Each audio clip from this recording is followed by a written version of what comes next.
வணக்கம் ஃப்ரெண்ட்ஸ், இது சூரியன் டைம். இப்போ தான் முறையாக சூரியன் டைம் பார்க்கணும். மறக்காம சப்ஸ்கிரைப் பண்ணிக்கோங்க. தொடர்ந்து சூரியன் டைம் ஃபாலோ பண்ணிட்டே இருங்க. மறக்காம பெல் ஐக்கனை கிளிக் பண்ணிக்கோங்க. அப்போ தான் போடுற வீடியோஸ் நோட்டிஃபிகேஷன் வருது. வெப்பத்தை குறித்து பார்க்க போகிறோம்னா தமிழக அரசின் சாதனைகள் 73 பார்க்க போகிறோம்.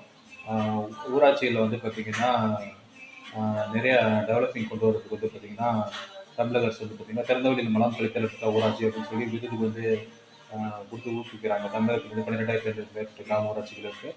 அனைத்து கிராம ஊராட்சிகளையும் வந்து திறந்தவெளி மூலம் கழித்தற்ற ஊராட்சியாக வரணும்னு சொல்லிட்டு நிறைய விழிப்புணர்வு பண்ணுறாங்க. அது மட்டும் இல்லாத பார்த்தீங்கன்னா ஊராட்சிகளில் வந்துட்டு நிறைய ஏதாவது இஷ்யூஸ் இருக்குது, அதை சால்வ் பண்ணுற தலைவர்களுக்கு ஊராட்சி மன்ற தலைவருக்கு பார்த்தீங்கன்னா உள்ளாட்சி நாயகன் விருது கொடுத்தாங்க. அது மட்டும் இல்லாத 100% வரி வசூல் ஆகிற கிராம ஊராட்சிகளுக்கு தற்சார்புடைய கிராம ஊராட்சிகள்னு சொல்லிட்டு மாவட்ட ஆட்சியர் வந்து விருது கொடுத்து கௌரவிக்கிறாங்க.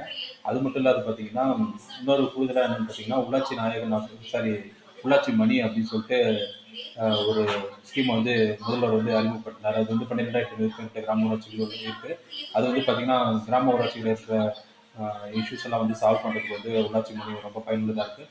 அதன் மூலம் அவங்க வந்து மனுக்கள் கொடுத்து சால்வ் பண்ணிக்கிறாங்க உள்ளாட்சி மணியில்.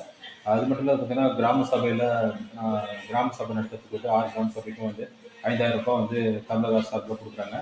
இதெல்லாம் முதல்வர் கொண்டு வந்து தான். இதை பற்றி ஒரு பெரிய விழிப்புணர்வு இது போன்ற அப்டேட் பண்ணுறது தொடர்ந்து சொல்லிட்டு ஃபாலோ பண்ணிட்டே இருங்க. சூரியன்